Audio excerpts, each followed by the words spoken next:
जय Shankar ji friends, astrological facts में आपका बहुत स्वागत है।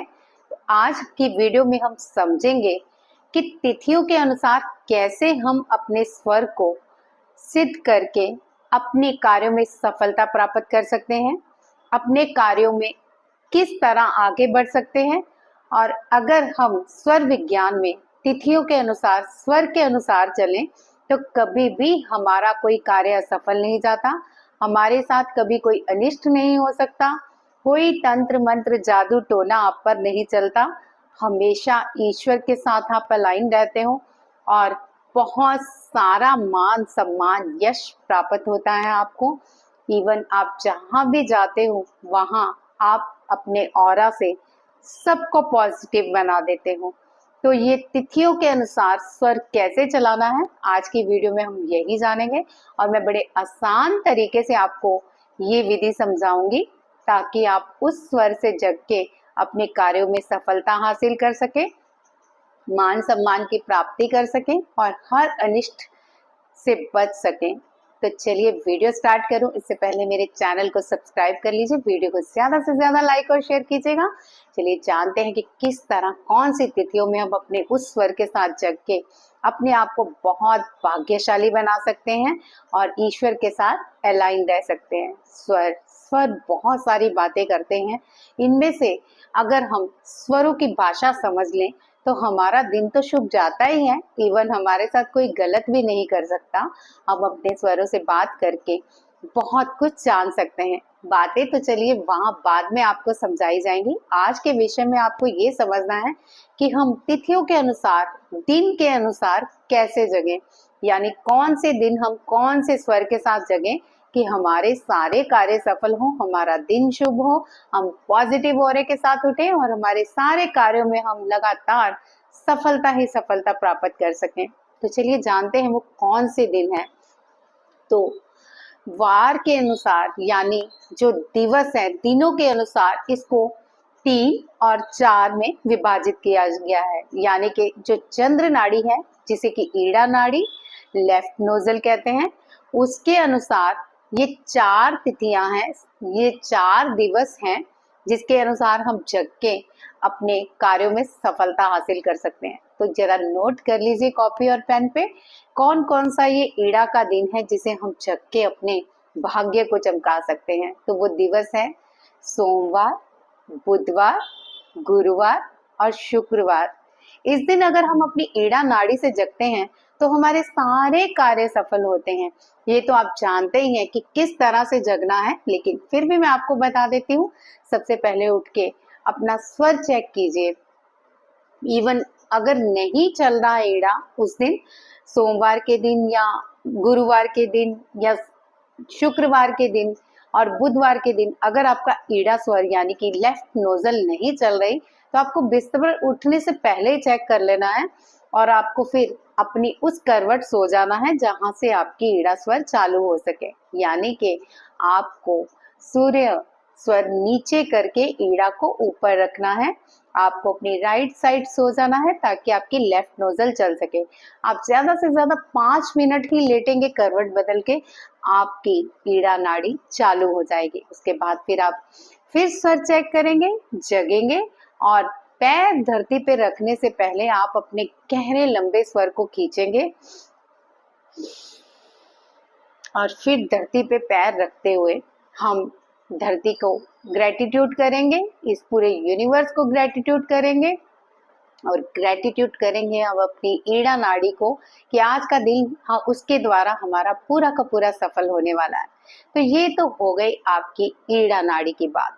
अब सूर्य स्वर किस दिन आपका चालू होना चाहिए ये भी जान लेते हैं। तो वो दिवस है इतवार, मंगलवार और शनिवार। ये 3 दिन सूर्य को रिप्रेजेंट होते हैं। इस दिन सूर्य नाड़ी से जगने से हमारे सारे कार्य सफल होते हैं, हमें हर जगह पे मान यश की प्राप्ति होती है और हमारे हर कार्य में सफलता प्राप्त होती है। सेम आपको इन्हीं दिनों में भी बिस्तर पे लेटे लेटे पहले स्वर चेक करना है। अगर वो स्वर चालू नहीं है तो आपको लेफ्ट साइड सो जाना है और अपने सूर्य स्वर को एक्टिव होने तक वेट करनी है।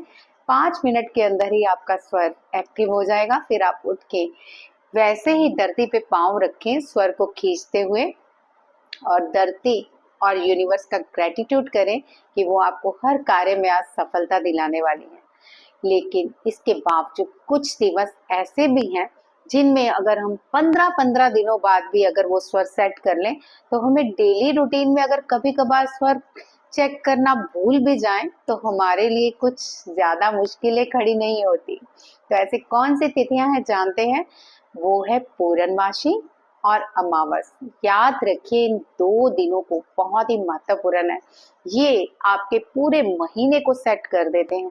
अगर आप कभी कभार भूल भी जाते हो कि स्वर चेक नहीं करना, लेट हो रहा हूँ या मुझे जल्दी से वॉशरूम जाना है, तो ये 2 दिवस आपके लिए पूरे महीने की सेटिंग कर देते हैं। तो करना क्या है आपने?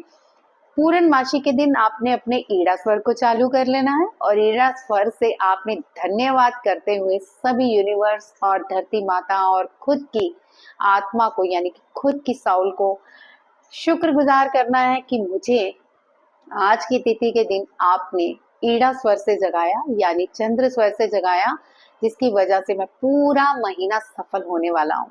इसी तरह आपको अमावस को सूर्य नाड़ी से जगना है। इस दिन अगर आप सूर्य नाड़ी से जग लेते हैं तो आपके उग्र काम जितने भी होते हैं, जिसकी अगर आपका कोई दुश्मन है तो वो आपके सामने खड़ा होना बंद हो जाएगा। अगर आपको कोई काम नहीं करता, आपकी बात नहीं सुनता, तो वो आपकी बातें सुननी शुरू हो जाएगा। और अगर आप काम में सफल नहीं होते अब तक, तो अब से आपके काम सारे सफल होने शुरू हो जाएंगे। ये 2 तिथियां बहुत महत्वपूर्ण है, जो कि पूर्णमासी और अमावस। इसको हमेशा याद रखिए ताकि आपका पूरा मंथ बहुत ही बढ़िया तरीके से जाए।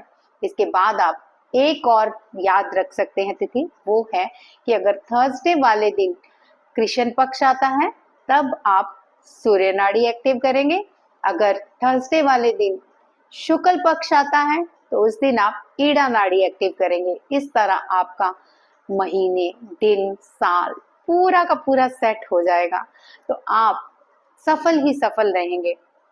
बहुत ही अच्छे तरीके से मैंने अपनी तरफ से ये चीजें आपको समझाई हैं। तो आपको एक बार में ना समझ लगे, आप फिर से वीडियो देखें ताकि आपको ये चीजें समझ आ जाए। और ये स्वर आपको देखिए कितनी ज्यादा सफलता की ओर ले जाएंगे। भगवान शिव ने शिव स्वारोद्य में कहा है, हे पार्वती, अगर कोई तिथियों और दिवस के अनुसार अपने स्वरों के अनुसार जगता है तो हमेशा यूनिवर्स उसके साथ अलाइन रहती है। वो किसी भी मुसीबत में नहीं फंसता, कभी उसके कार्य नहीं रुकते, कभी उसके दुश्मन उसे नहीं सताते। हमेशा वो अपने ऑरे के साथ पॉजिटिव ऊर्जाओं को लेके चलता है। तो आप भी पॉजिटिव ऊर्जाओं को लेके चलिए और अपने सारे कार्यों में सफल होइए। मिलते हैं अगली वीडियो में फिर से। आज की वीडियो नहीं, तो अगली वीडियो मैं एक सब्सक्राइबर के कहने पे बनाऊंगी। किसी ने मुझसे पूछा है कि मंदिर में पूजा किस स्वर से करनी चाहिए। सिर्फ यही नहीं, मैं आपको ये भी बताऊंगी कि मंदिर में जितने पॉजिटिव इंसान बैठे हैं, आप उनकी ऊर्जाओं के साथ अलाइन होके अपनी ऊर्जा को कैसे बढ़ा सकते हो। तो कल का विषय यही रहेगा। आप तैयार रहिएगा ये जानने के लिए कि मंदिर में अपनी पॉजिटिव ऊर्जाओं को कितना हम बढ़ा सकते हैं, और लोगों के साथ अलाइन होके उनकी ऊर्जाओं को भी कैसे अपनी ऊर्जा के साथ मिला के हम महाबलशाली, हर किसी को वश में करने वाले बन सकते हैं। इवन भगवान को भी हम प्रसन्न करके उनसे अपनी हर बात मनवा सकते हैं। तो कल की वीडियो का विषय यही रहेगा। आज की वीडियो में बस यही। कैसी लगी आपको वीडियो ये बताइएगा कमेंट पे, और अगर आपकी कोई और भी इच्छा हो कि मैं उस पर वीडियो बनाऊं तो आप मुझे बताइएगा। जय शंकर जी।